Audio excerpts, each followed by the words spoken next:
Hi, everyone.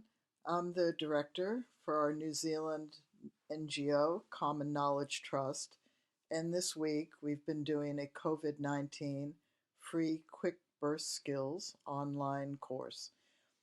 And we really appreciate everybody who's listened. And the internet's both an amazing thing and very frustrating. You think you're reaching out, and you may not be. So today we're going to talk about why growing a skilled birthing population is so important. So I'm going to refresh your memory, first of all, because we're living in a childbirth trend that started between my births.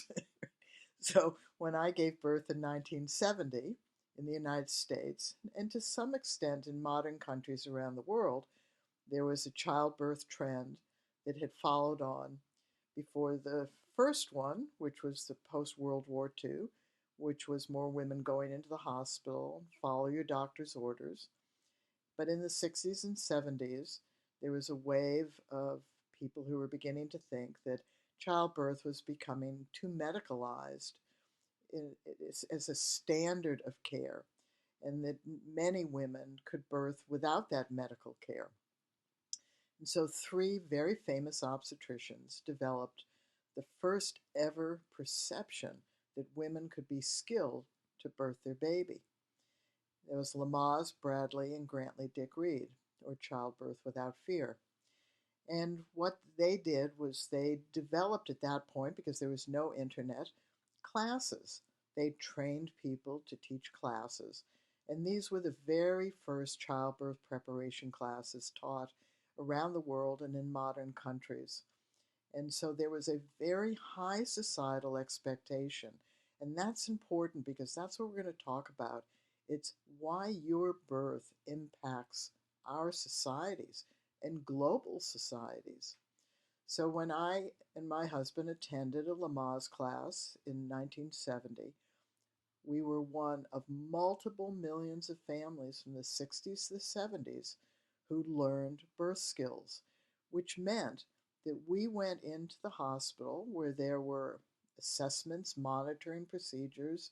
I was shaved, I was given an enema, I couldn't eat, I couldn't walk, I couldn't drink. I was flat on my back with feet in stirrups and an episiotomy, and my baby was taken to a nursery, and I was in the hospital for 10 days, and breastfeeding wasn't pushed. Babies were given sugar water at first, or formula. So that's in 1970 in the United States what the assessments, monitoring procedures were. They didn't have IV drips. A cesarean was 4.5%. It was major abdominal surgery. Fathers were permitted in with us, and we used skills, which meant that labor and delivery nurses and obstetricians saw multiple millions of skilled women. The skilled women were coping better because childbirth has always been divided into two elemental areas. Women suffering in childbirth, which meant they weren't coping with the natural occurring pain of contractions, and whether there were issues or risks that were going to become a problem. And there is no dichotomy, or there's no extreme between natural, easy, good outcome and death. There is a continuum of issues in between. So when I gave birth in the 70s, there was this very high societal expectation. Sadly, the emphasis of the skills were on those low-risk normal births to achieve a natural birth, pain-free labor with no medical care. So the labor and delivery nurses and obstetricians were evaluating the skills to those goals rather than evaluating the skills to what would have been the more appropriate goals, which was to give 100% of pregnant women who will birth 100% of the time, one way or another, the ability to cope and manage through the activity of birthing their baby. So there were two pathways. The one pathway, 100% of pregnant women should be skilled, 100% of pregnant women will give birth, 100% of births is an activity that women are doing, and 100% of birthing women doing the activity will birth better with a set of skills. That was one pathway. That was not followed. That's what our NGO and what I have spent 50 years trying to say. The pathway that was followed was that skills were for low risk, normal pregnancies with the goal of producing natural births, pain free labor without medical care. That pathway, that idea, those words, the actions that followed, the systems that developed followed that pathway. And we are here today because this pathway was followed, which excluded the vast majority of women, which focused on a tiny percent of people and almost have made it impossible, even within that group, to succeed. And we saw the lack of success of that idea and those words back in the 70s because not enough women who were low risk and normal, theoretically, because nobody defined the word normal. Now, I shouldn't really say that. They defined it to mean safe and easy. They didn't define it to mean what it has always meant, which is anything that might happen, that could happen at a birth, may happen. So when you take away medical care, normal has a vast range of stuff, natural and normal, good or bad, easy or challenging, successful or tragic. So when that word normal got extracted out to imply low risk, there was no guarantee that a woman who was defined as low risk would actually have a low risk birth or that she would cope with a naturally occurring pain, because the risks may not be in her health or the baby's health. It may be that she just doesn't know that she has internal tension in her body that is preventing this baby from coming down through and out her body easily, and then she may end up with a very long labor.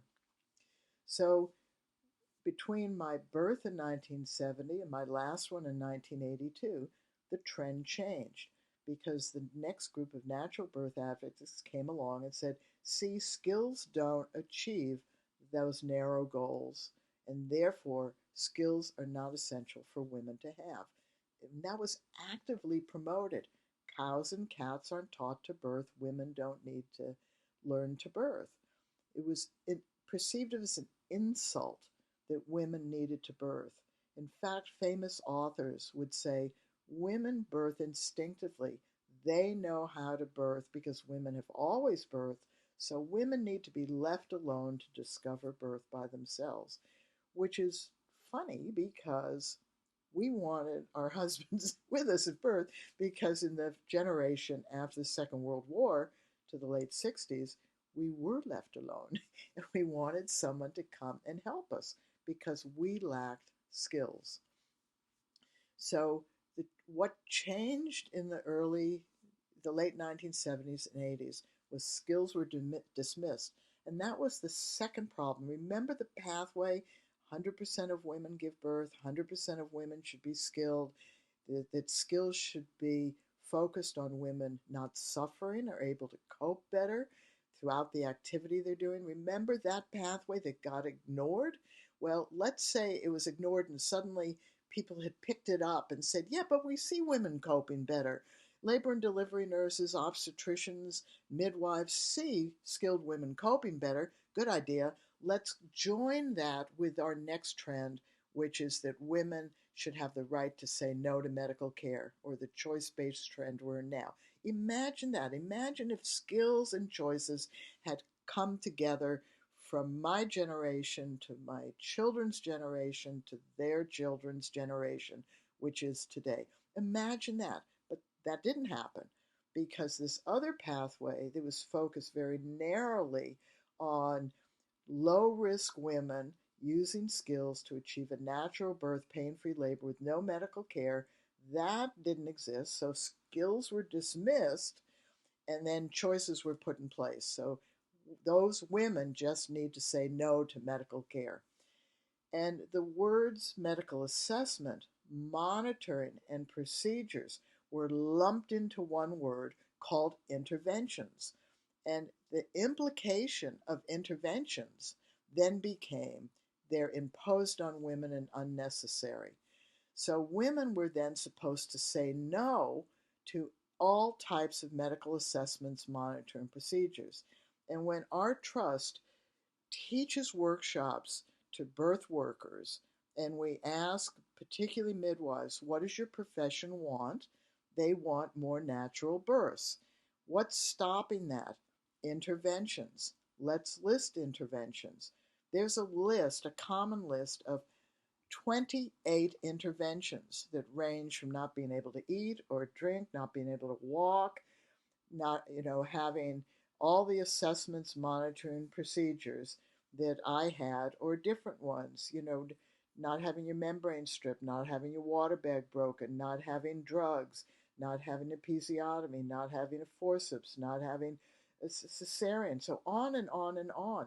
So we as women are saying to each other as women, to achieve this ideal birth, first of all, you have to be low risk, which is perceived of as having no health issues at all, which many of us do, whether it's asthma or whether we're living in an abusive relationship, whether there's substance abuse. So it's very, very complicated. And your birth fits into this. And this is what's so profound, is that choice replaced skills. We're still in a choice-based system, but with COVID-19, choices aren't always available to women. And because they lack skills, they're more frightened. So what happens in childbirth for you? You perceive of your pregnancy and your baby's birth as just yours. And it is. My pregnancy and my children's births were just mine. I really didn't care how you had your baby. It wasn't a topic of conversation when you met on the street. Hi, how was your birth? Right? So we don't talk to each other that way, yet we put this huge emphasis on birth.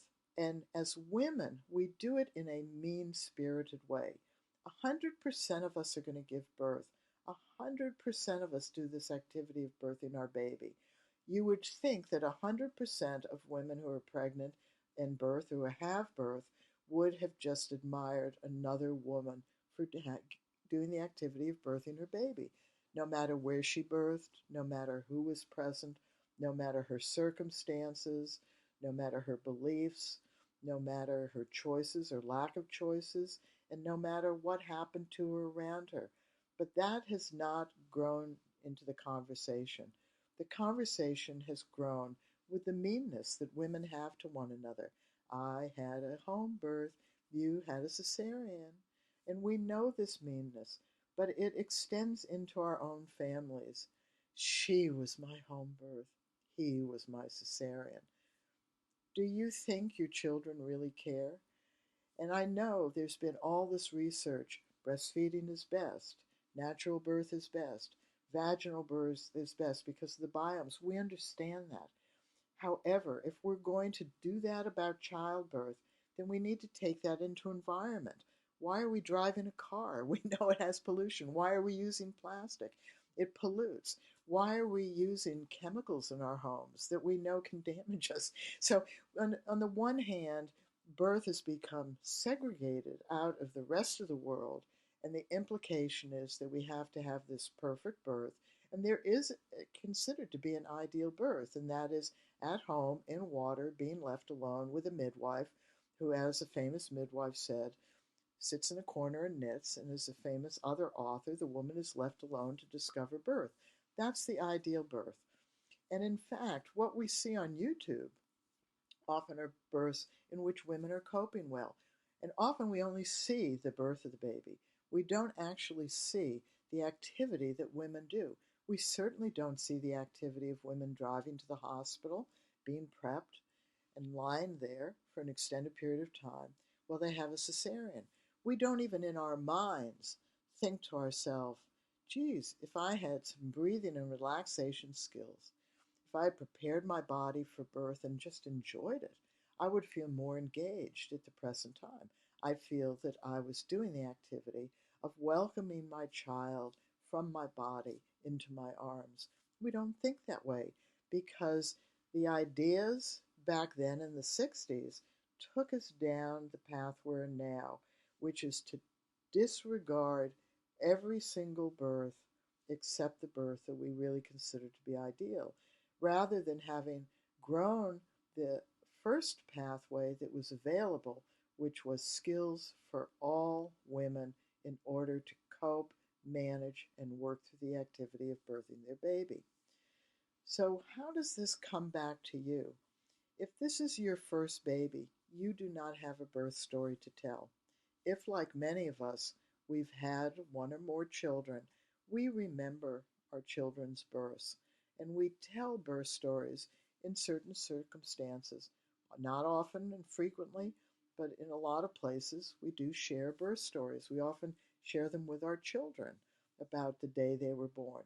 So we construct in our mind what that birth was like when we remember it. And we filter out a lot of it.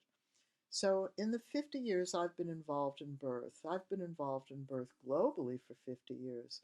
So, I have listened to tens of thousands of birth stories. And what became really apparent around the world was that birth stories had three components. All of them did. One component was a time factor. And that makes sense. You'll hear a woman say, well, my water bag broke at 11 p.m. Or early in the morning I began to feel contractions. Or the midwife came at 7 p.m. Or we drove to the hospital at 2 in the morning. So it's a time frame, and that time frame goes on. It will say, I was fully dilated at 4 p.m. I pushed for 2 hours, or I only pushed for a few contractions. My baby was born at 6 o'clock in the morning. So if you read birth stories, which are on a gazillion forums in Facebook, you will hear that time element. It's all over birth stories. That's the story that people are telling about their birth. The other element is what they did or didn't do to me.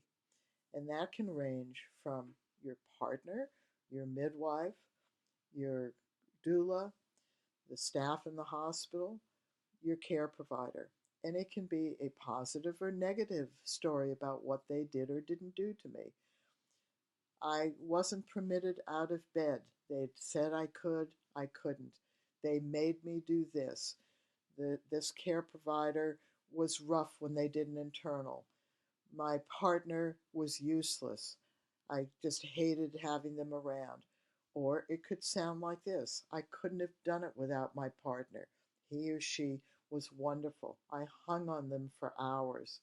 Or my midwife, who I just loved during the birth, couldn't show up at the birth because of X, Y, and Z. Um, I wanted to have these choices, and things changed, but I wasn't consulted, so I feel traumatized. So the second element around childbirth is what they did or didn't do to me. And that's a large part of the story because of the choice-based method. When I gave birth in 1970, very few of my generation of women were traumatized by their birth. That does not mean that we did not have traumatic births, or that we did not have bad outcomes, or that we did not grieve. It means that we did not carry the shame, blame, guilt, disappointment, anger, frustration that so many women have now. Because once skills were pushed aside, women didn't have anything to rely on. They just had choices. And the way that choices were sold to women was through that ideal. Women know what kind of birth they want, so they should be able to tell their care providers that they want X, Y, Z, A, B, C, D, E, F, G, H, J, K, L, M, N, O, P, and that care provider should provide the woman with what they want at their birth. And this is where messaging becomes illusionary. Babies don't come to plan. There's no way to know what your birth is going to be like. Even if you think you want A, B, C, D, E, F, G, there are many, many, many, many, many, many, many, many women who, when their birth unfolds, they don't want any of that, or they want this or that. That's why it's so hard for husbands or birth coaches to understand birth plans. Because a woman might say, let's just use an example, I don't want any pain relief. And she gets into birth and she finds labor contractions, the natural occurring pain, really intense. And she has no skills. And as the contractions get more progressive and they get longer, stronger, and closer together, she starts to want to have pain relief. But she has said on her birth plan, I don't want pain relief, because that's an ideology. The ideology is, I want a natural birth. I don't want pain relief. If I have pain relief, then I'm not having a natural birth. But birth is always natural. It follows naturally after pregnancy. So every birth is natural. We can't get out of pregnancy unless we give birth. So then the birth coach, her partner, or someone she cares about, is saying, but you said that you didn't want pain relief, and you asked me to support that choice of yours. And the woman glares at him and goes, you're not doing this. And then they cave and say, okay, I understand. You're doing this. You want pain relief now. And 6 months later, that woman's pissed off at that person. And this is why not having skills as a societal, strong societal message that it's natural and normal to self-learn skills in pregnancy and use those skills through the activity of birthing your baby, why we need to now bring that up and have a new childbirth trend. We must grow a skilled birthing population because choices aren't reliable, they're variable, and nobody understands them. Women don't even understand them. So, because we have to do the activity of birth, it's not planning an activity that we're passive to. So, the elements of birth stories are, one is time, when things didn't happen, what they did and didn't do to me. And that's often around the birth choices. And the third element is what women experience. So often they'll say, beginning of the labor, when I knew I was in labor, the contractions weren't very strong. Then they became stronger. So she's telling you what's happening to her, how she's perceiving the experience. Then they got very painful. Then I lost the plot. Then I screamed, or I moaned, or I was a good little girl and I became very quiet, or I had terrible back labor, or I pushed and pushed for hours, or the blood vessels in my eyeballs popped, or on and on and on and on, right? Or I had such an intense labor, I thought I was going to die, or I'd labored for 72 hours, right? So this is all about a woman's personal experience.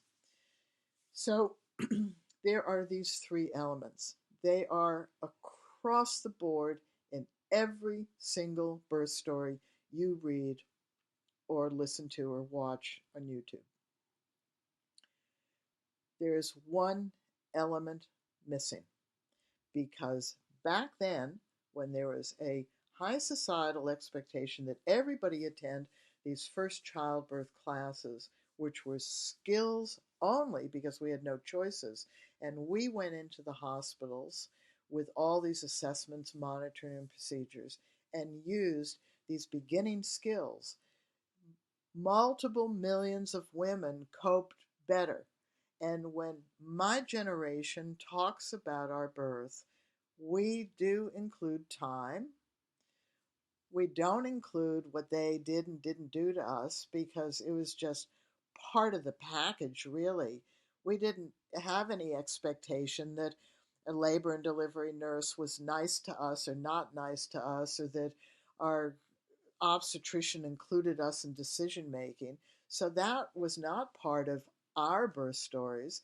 And what we felt often was, like a terrible nagging back labor, and it lasted between contractions, things like that. But we talked about the skills we used, even though they weren't great.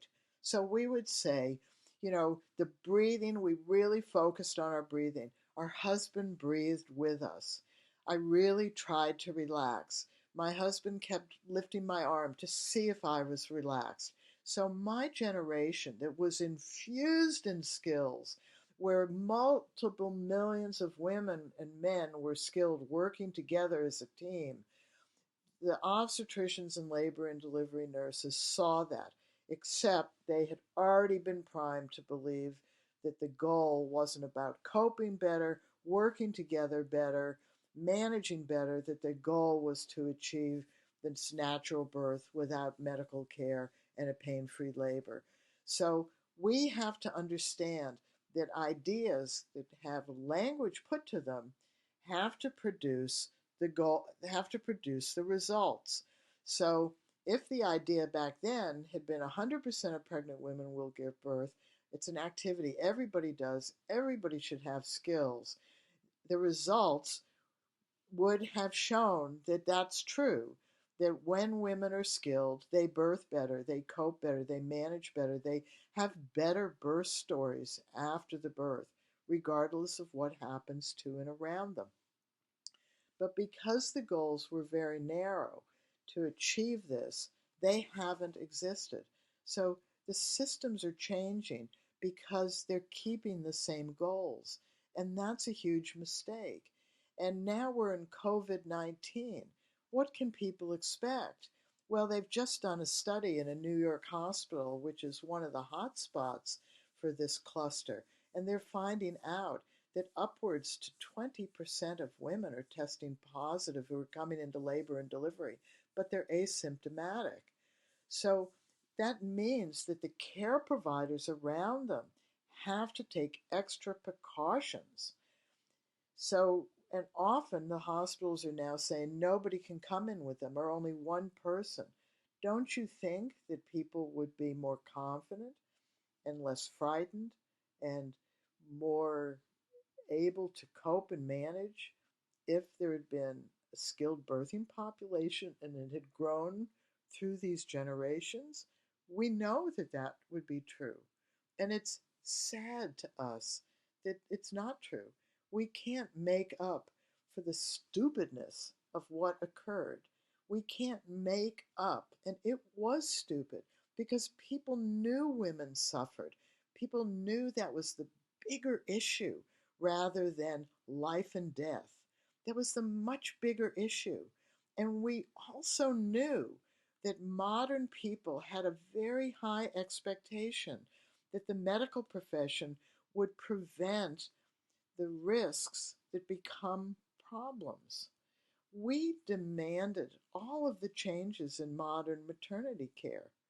Modern maternity care didn't come up with the changes. We demanded them, and I've talked about that in the previous classes because I lived through that demand. So I know that's accurate, right? So it's really important for people to understand that right now in COVID-19, if we self-learn skills, and thankfully you can do it online. We had to go to classes. All those classes would be canceled. You can't go into a library and get a book now, but you can go online and learn birth skills. That's why our NGO created this quick COVID course so that you could go through it more quickly. Yet we didn't want to leave out any of the areas. We wanted to include the breathing, the communication, the touch, all of the body preparation. We wanted to make certain that both you and hopefully the person who's going to be with you can share these skills together. But there are other online skills courses. You need to learn skills. You need to put out of your brain the choices and understand that you are doing this activity. The word doing or giving birth are weak verbs, as I've talked about before. Coping is not a weak verb. What are you going to do to cope? What skills are you going to put in place to cope? What skills are you going to put in place to manage while you do the activity of birthing your baby? Whether you are doing it with or without medical assessments, monitor, and procedures, including a surgical birth. This is your baby's birth. You got pregnant to have a baby, not a birth. It's an activity. If you work through this activity, what skills are you going to use? If you deal with the things that happen to you around you, what skills are you going to use? If you want to stay on top of the sensations you have or the experiences that happen when there are assessments, monitoring procedures, what skills are you going to use? If you want to feel in control throughout the activity of birthing your baby, what skills are you going to use? That's important. We need to grow a skilled birthing population, which means that what happens after your birth is that you will have a fourth element in your birth story, and the more important one. You will tell people what skills you used. But we have to then go on to what's more important than just saying, I breathed, I focused on my breathing, or I relaxed. You have to be able to have skills that can pass on to your sons and daughters. We pass on cooking skills. We don't pass on how to be a good lover. We can pass on how to drive a car. We do pass on what foods are safe or what's safe to put into our mouth or not. Those are physiological processes. So it's important, and that's why birthing better skills are so unique, is they're based on our shared human body experience. So you want to have a good birth story. It's important. And that birth story will often come from the skills that you've used. And this is important also for the person who's going to be with you. We know that doulas have developed since the 1990s, and they did that because of what happened in the 60s and 70s when the goals for skills were focused on low risk normal pregnancy and birth to achieve this normal birth, pain free labor without medical care. At that point, fathers were considered to be birth coaches. Bradley was called husband coach childbirth or father coach childbirth. Lamaze was also Grantley Dick Reed. There was a coach with you. They helped you cope. They helped you manage. They helped you feel in control. But the natural birth advocates of the 70s who dismissed skills then said fathers shouldn't be a birth coach. You don't want a father standing on the sideline going push, push, push, because that was an insult to this idea that women instinctively know how to birth. So they renamed the role of the father to be a birth support, that a husband or a father or partner or somebody else should just support women's choices. But as I said earlier, that became very complicated right away because women are very fickle about their choices and change their minds easily, and then nobody can keep up with them. And they come up with long lists. And even with trying to streamline the lists, they're long lists. I mean, is it important for a woman in hindsight that the baby was laid on her belly right away? Was it more important that she didn't lie on her back to have a vaginal exam? Was it more important that she wasn't separated from the baby when the baby was given an exam? Was it more important that she had an epidural only at the last moment? What was more important? We didn't know. We never knew. And women never knew until hindsight. So we need to understand that for a birth coach or a person who's with you to be told to support a woman's choices, then the idea is you're supporting the choices a person is making before the activity, and you don't know how to support it if it changes during the activity. So they were also removed from being a coach to protect the sacred space of birth. And this is where it's all been so crazy. The idea in the natural birth movement is women have to feel safe in order to birth because these hormones arise. Well, that's has no reality in the world. There, throughout time, women have birthed in war or famine. They've birthed in natural disasters, in poverty. in abuse, women, at the end of pregnancy, you give birth, whether you're in an ideal situation or not. So the idea that women had to have their sacred space of birth protected and that animals go off by themselves to birth, you know, honestly, some animals do go off by themselves, but we're human beings. And when women went off by themselves to birth, they birthed by themselves without anybody else there. So then, if we use the equation, does a cow gather her sisters around her when she births? Some of the herd animals do. We're not really a herd animal, right? We're humans and we have this mind and we think. Would we love to have a perfect birthplace? That's reserved for people in modern cultures who have the wealth enough to do that.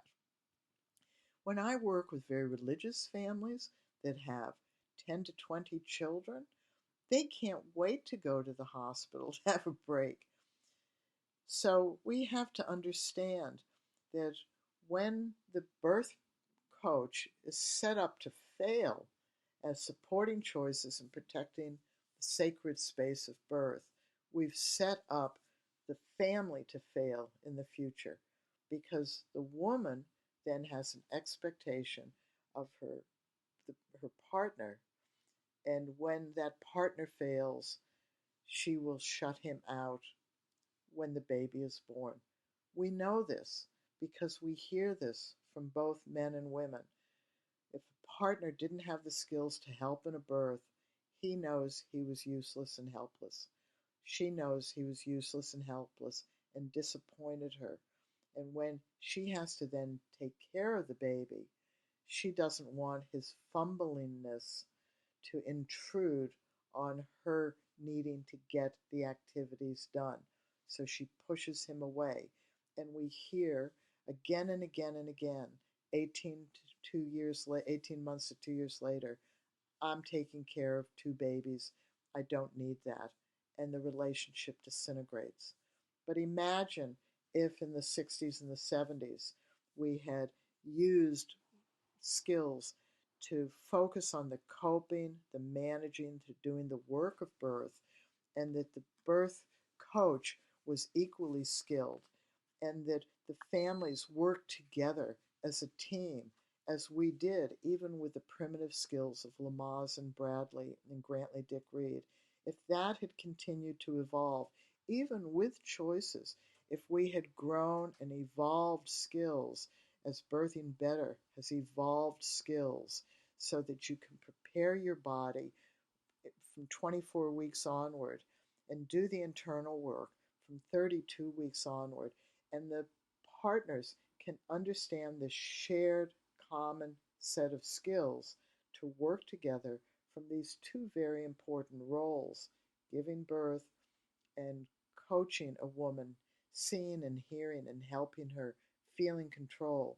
If two human beings, regardless of the gender, are able to work through this activity together, when they come out on the other side, they work together as parents or family for this child. And the doula profession, the birth workers of doulas, developed because fathers were removed from that primal role. I'm not against doulas. I'm fine with as many people you wanted to birth. Don't get me wrong as the director of a trust. Our NGO is not saying doulas should not be at births. What we're saying is that the primary birth coach should be the person who's going to remain in that child's life, because that's where skills matter. And if you are fortunate to have a doula, then just teach them the skills you're learning, because that primary birth coach wants a break. You can't take a break. If you have a 4-hour labor, nobody needs to take a break. If you start to have a 7-hour labor, they need to go to the toilet, or they may need to eat. Or if you have a 12, 24, 36, 48-hour labor, you want to have more people who share the same set of skills with you. That's important. So having antenatal or birth doulas is great. But do you know where families really want help? Is after the birth. That's where postnatal doulas are. They have found their niche, and that's what should explode. But once again, when we have doulas and midwives, without a doubt, midwives and doulas particularly have focused on this ideal birth. They want to be around these beautiful births. And how do we know that? We know that because of the language that they say. The midwives will talk about their own profession. The midwives who work in the hospital, they call medwives.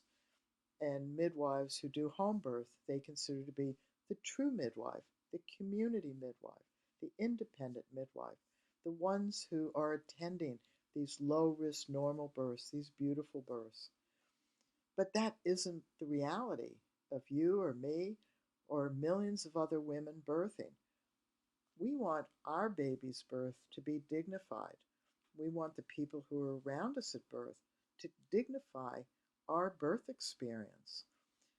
And so, from our NGO, we would love to see more postnatal doulas because this is where nuclear families struggle.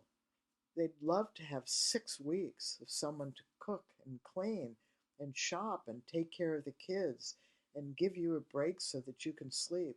So if your husband has to go back to work, that he doesn't have to come home and cook and clean and shop and do the laundry. He needs to have the time to adjust to having this new human being in your family, just as you do. So we'd love to see more postnatal doulas, and we'd love to see within a skilled birthing population, doulas being working with you rather than taking the place of your husband or your other. So when you think about your birth is one of multiple millions that happen every year. But your birth matters because what you say to your sons and daughters, you say to your friends and families, tells them what the society is passing on. So if you're saying to your sons and daughters, when I was pregnant with you, your father or other, we self-learned skills and we use those skills to work through giving birth to you. We want you to do the same thing. They will do the same thing. That's the path we wanted to see developed in the 70s. If, on the other hand, you say to them, you know, when I was pregnant with you, I really wanted this type of birth. I made a birth plan. I researched all the information. I spent a lot of time doing it, and it didn't unfold the way I wanted. What are you saying to your sons and daughters? The same story. What are you saying to your friends and relatives? One is skills. And so they carry forward that message to the people they talk to. I can't grow a skilled birthing population. Our NGO has been around for over 25 years. We can't grow a skilled birthing population. We're not found on the internet. Now that we're doing live presentations, maybe we're more likely to be found. Our YouTube channel isn't visited very much. At the moment that I'm talking, there's nobody listening. So we need all of you to want to become skilled to birth your baby, no matter where you birth, who's with you, the circumstances, your beliefs, your choices or lack of choices, or what happens to or around you. Because you will do this activity of birthing your baby. That's how you get out of pregnancy.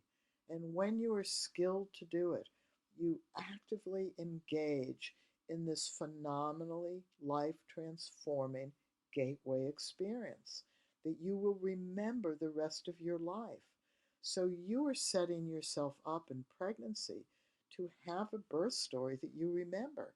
And right now, too many women have set themselves up because the childbirth trend and the message has set them up to fail. because they didn't get the birth they wanted and planned. So we need to go back to that beginning time. We need to heal the wound. We can do this. This is not rocket science. This is not hard. And technology has caught up to us so that we can now learn online in the privacy of our own home. So it's really important for you to understand your birth is one drop. The ripple effect is massive. If you have friends who are pregnant, you then become 2 drops or 3 drops. The ripple effect is massive. We talk about COVID-19 and its infection rate. It can infect 2 to 3 people, they think. And then every person of those infects 2 to 3 people. It's a virus and it's spreading. It's gone viral. We need the concept that it is normal and natural to learn, self-learn birth and birth coaching skills when you're pregnant and use those skills to birth your baby, no matter where you birth, who is present, your choices, lack of, what happens to or around you, or who's present. We need that to be viral. We need you to tell others. We need them to tell others. We need people on birth forums to tell others. We need birth forums to focus more on what we, the birthing families, can do for ourselves rather than focus on these little select groups like breech births. Breech birth is a birth. A breech baby is a breech baby. If you prepare your body and then use skills, how you birth your baby may be out of your control. Using skills is totally in your control. Vaginal birth after a cesarean, it's a birth. This is your baby's birth. Whether it unfolds the way you want, you have to do the activity of birthing your baby. Whether you labor and have a vaginal birth, which is a VBAC, whether you labor and have an unplanned or an emergency cesarean, it's your baby's birth. Keep using skills while being prepped and in surgery. Or a non-laboring cesarean, planned and wanted, or just so disappointed you feel you're going to grieve forever. Why would you grieve forever? You're birthing your baby. If you enjoy preparing your body for the birth because your body's still preparing for a vaginal birth and to labor, if you enjoy learning skills with your partner, if you commit to practicing and using your skills, you are birthing your baby with dignity and actively. It's your baby's birth. So we have on Facebook all these divided forums, but that's not true. What's true is 100% of pregnant women will give birth one way or another, and all of us can become skilled. So, this is the end of our 7-day free COVID quick birth course. We want you to tell you 7 days later, having spent an hour a day with you, not one person has purchased the course. We're going to keep it up. It's $60 with a 20% discount. So many of the Birthing Better skills are in the course. And all of the proceeds from that sale go to our NGO so that we can continue to try to heal the rifts and heal the primary wound that started when I gave birth, which was to focus on a small group of women with an ideal birth and to discount all the rest of us. Crazy. So we need to change our understanding, change our language, and change our actions. And that's very easy to do. Let's all become skilled and use skills to birth our babies and to have somebody who is helping us prepare at home because they're going to be in the baby's life and they want to become skilled and useful. And then if they're able to be with us, a shared set of skills so that you can work together as a team. So when you bring your baby home or have your baby at home, that together you will feel confident and continue to grow the intimacy of your family. And that then heals society. So thank you for listening to this course. You can come to our YouTube channel, and I'll put that link on all of these lessons. And any of you that are birth workers, our NGO wants to work with you to help you have this new language, have this new idea, have this new goal, which is to see families actively working through their baby's birth journey together. We will work with any birth workers who want to do that. We do not work with birth workers who want to teach birthing better to their clients, nor do we work with birth workers who want to do the skills on their clients. We do not need better birth workers. We need a skilled birthing population, and that's what heals societies. So join us and let's grow this new childbirth trend, because we have this opportunity now with this virus to do so. Thank you very much.